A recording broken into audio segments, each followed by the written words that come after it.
Yeah, plenty to get through, but there is only one place to start, and that is with Marcus Rashford's move from Manchester United to Barcelona. Mark, where are we with it? I think Marcus Rashford will be one of the happiest men in the world right now because he's getting what he's described as a dream opportunity and a dream move to Barcelona, one of the Spanish giants. Now, the latest is he's currently travelling to Spain to formalise and complete the details and medical with regards to this move from Manchester United. What we understand is it's a loan with an option. We're not quite sure on the price yet, but when he went to Aston Villa last season, the option for Villa to convert that loan into a permanent transfer was £40 million.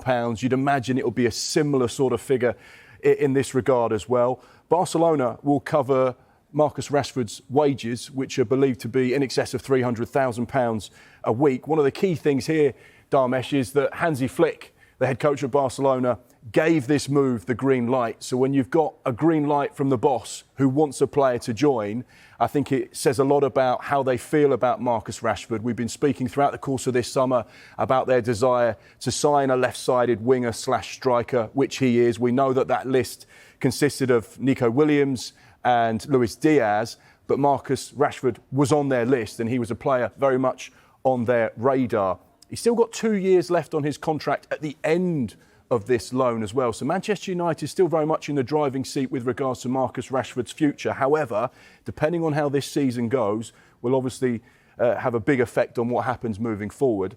I think the big thing here is we know that Marcus Rashford probably hasn't been in the happiest place. And he had that loan at Aston Villa where he shone in moments where you could see the type of qualities he had as a player. He said he wanted to play at the highest level. He said he wanted to carry on playing Champions League football. He's now got this dream. He did that interview with Expire, which is a huge YouTuber out in Spain, and said, look, it'd be my dream to play with Lamine Yamal. It would be my dream to play at Barcelona.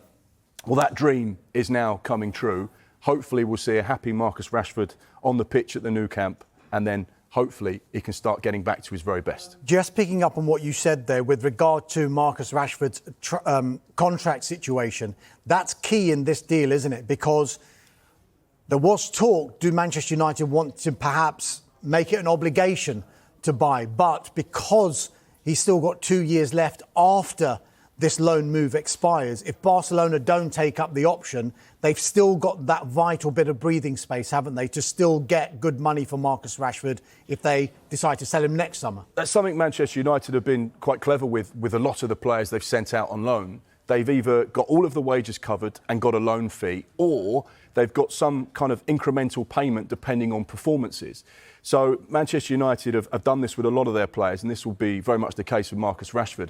You'd imagine that they could be in the driving seat this time next year, of course. If they get what is in the contract now, the option that Barcelona have to pay, they'll be satisfied. If he has a really successful loan spell over the course of the next year, his price could potentially go up if Barcelona decide not to activate that.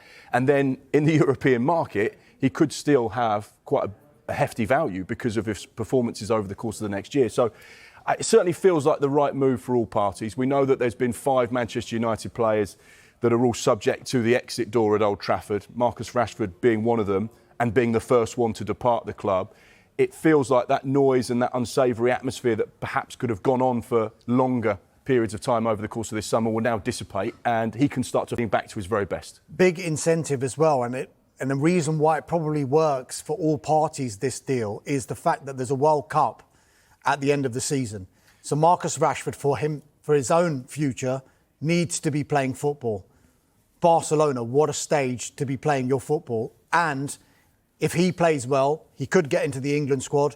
And if he plays well, it can only benefit Manchester United and Barcelona, financially from Manchester United's point of view, but footballing-wise from a Barcelona perspective. It feels like there's no losers in this deal. It feels like a really positive move for Marcus Rashford, for Manchester United and for Barcelona. And he spoke of his desire to be involved in that World Cup squad in 2026. That's very much on his radar. At 27 years old, he's still, just hitting his prime, really. So there's no reason why a really solid season won't mean he can't be in Thomas Tuchel's thinking for next year and the World Cup, which is very much on his agenda. So Marcus Rashford's move to Barcelona edging closer, and Manchester United's move for the Brentford forward, Bryan Mbeumo. That has now entered the final stages, we're told. It's understood Mbeumo has completed his medical and formalised the details on a long-term contract. Every expectation that all will be sorted in time for Bryan Mbeumo to be part of the squad that flies out to the United States on Tuesday. That's for the club's pre-season tour.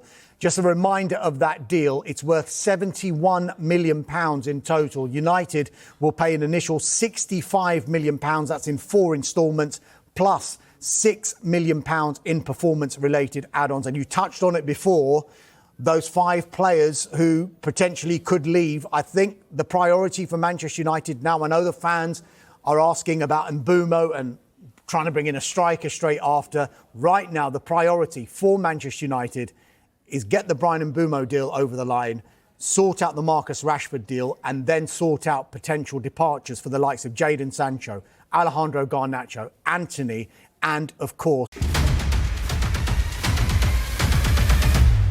Indumentaria, la Kings Limited Gold Edition. Solo hay 50 unidades de todos los equipos y también puede ser vuestra entrando en kingsleague.pro. Así que es los datos a tener en cuenta en cuanto a indumentarias. Gran partido, Gonzalo, Gerard, el que tenemos por delante. Ojo, ojo, estilo La Bombonera, estadio... Hostia, de River. Hostia, más minutos de retraso en el inicio, ¿eh? Ya tenemos lío. Lo llamó Edo, dibujando la parábola sobre la banda derecha, donde en el vértice del área aparece Nadir. ¡Nadir para adentro! ¡Gol! De Nadir Lua, que tiene una facilidad pasmosa. Encuentra a Pablo, qué balón para Nadir para el segundo. Se tafa de Cócera, es un golazo. ¡Es un golazo! Señoras, señores, bienvenidos al show de Nadir Lua. Pibe. El mejor. Vamos haciendo espionaje, ¿eh? Vaya mierda ha dado, pibe. Va, ya te puedes ir a la cúpula a comer, va. Tiene que salir Cócera para entregar hacia el centro. Se la regala Coy, le puede pegar Coy para adentro. Vaya chicha, nano. ¡Gol! De Porcinos Óscar Coy. Ah, pues sí. Tony, tienes brazalete por ahí. Pero es que, señores, Pero te lo dije, Romero. Tenemos, comodín, ¿cómo lo usamos? Penalti. penalti. Venga, será penalti. Vamos, Cuni. Puede meter en el partido a Cuni. Jordi para adentro, qué golazo. ¡Guau! ¡Dios! ¡Gol! Eso, dale. Vamos con Nadir Lua y con Laura Vizcaíno. Pues sí, Nadir, 2 goles, victoria y a cuartos, enhorabuena. Sí, sabíamos que el partido iba a ser muy importante porque veníamos de una muy mala dinámica.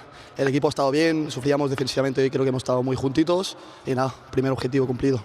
Os espera Science, rival complicado, imagino. Sí, empatamos contra ellos y en shootout Así perdimos. Ha quedado segundo por algo. Nada, concentración, confianza con nosotros mismos y intentar ganar para el sábado estar en el Wizzing.